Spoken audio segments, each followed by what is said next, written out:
চোখ রাখবো খড়দার দিকে। খড়দায় তোলাবাজির অভিযোগ, গ্রেপ্তার আটক ৩ তৃণমূল কর্মী, এমনটাই জানা যাচ্ছে। এক ব্যবসায়ীকে মারধরের অভিযোগ উঠছে ওই ৩ জন তৃণমূল কর্মীর বিরুদ্ধে এবং সেই কারণে তাদের আটক করা হয়েছে। এই মুহূর্তে আপনাদের আবারও একবার জানিয়ে রাখবো, খড়দায় তোলাবাজির অভিযোগ, এক ব্যবসায়ীকে মারধরের অভিযোগ উঠছে ৩ তৃণমূলের কর্মীর বিরুদ্ধে এবং সিসিটিভি ক্যামেরায় সেই ধরা পড়েছে সেই ছবি।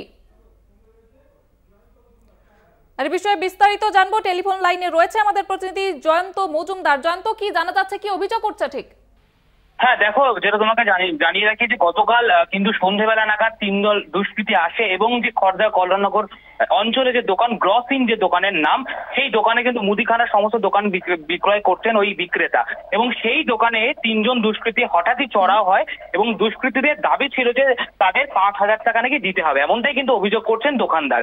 এবং দোকানদার সেই ৫,০০০ টাকা না দিতে চাওয়ায় তার ওই ৩ দল দুষ্কৃতী মদ্যপ অবস্থায় ছিলেন এবং তারপর কিন্তু দোকানদারের উপরে ৩ দল দুষ্কৃতী কিন্তু ওই ৩ জন দুষ্কৃতী কিন্তু চড়াও হয় এবং চড়াও হওয়ার পরিপ্রেক্ষিতে হাতাহাতি হয় এবং দোকানদারকে বেধড়ক মারধর করা হয়। তার পরিপ্রেক্ষিতে তার জামা ছিঁড়ে দেয় এবং তার গায়েও কিন্তু যথেষ্ট পরিমাণ আঘাত লাগে এবং এই দুষ্কৃতীরা এই যে ঘটনা এবং তারপর পরিপ্রেক্ষিতে তাদের ড্রয়ার হাতিয়ে কিছু টাকা তারা নিয়ে চম্পট দেয় এবং দোকানের সমস্ত জিনিসপত্র তারা ভাঙচুর করে দেয় এবং এই ঘটনার পরিপ্রেক্ষিতে সরব হন খড়দায়ের উপপৌরপ্রধান সায়ন মজুমদার এবং সিসিটিভি ফুটেজ খতিয়ে এবং সিসিটিভি ফুটেজ সহযোগে কিন্তু রহরা থানায় এফআইআর দায়ের করেন ওই দোকানি এবং এই যে ঘটনা ঘটলো খড়দার বুকে প্রথম বলেই জানা যাচ্ছে এরকম ঘটনা এবং ওই অঞ্চলে প্রথম, এবং দুষ্কৃতীদের বিরুদ্ধে কড়া পদক্ষেপ নিচ্ছেন উপপৌরপ্রধান সায়ন মজুমদার। ইতিমধ্যে ৩ জন দুষ্কৃতীকে আটক করেছে।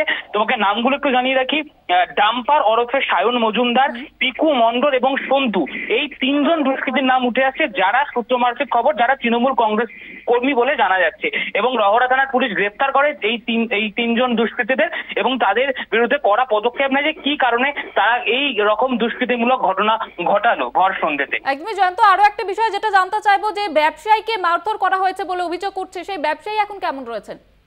দেখো, ব্যবসায়ী আপাতত যেটা আমাদের কথা হলো ব্যবসায়ীর সঙ্গে, সেই সুবাদেই বলতে পারি ব্যবসায়ী আপাতত ভালো রয়েছে এবং ওই দোকানের যে স্বাভাবিক স্থিতি, যেটা কালকে থেকে বন্ধ ছিল, দোকান আতঙ্কিত হয়ে গিয়েছিল ব্যবসায়ী এবং তার পরিপ্রেক্ষিতে খড়দার উপপৌরপ্রধান সায়ন মজুমদার সরব হয়েছেন ঘটনা এবং তিনি আশ্বাস দিয়েছেন ব্যবসায়ী পরিস্থিতির দিকে নজর রাখো। আপাতত ধন্যবাদ তোমাকে।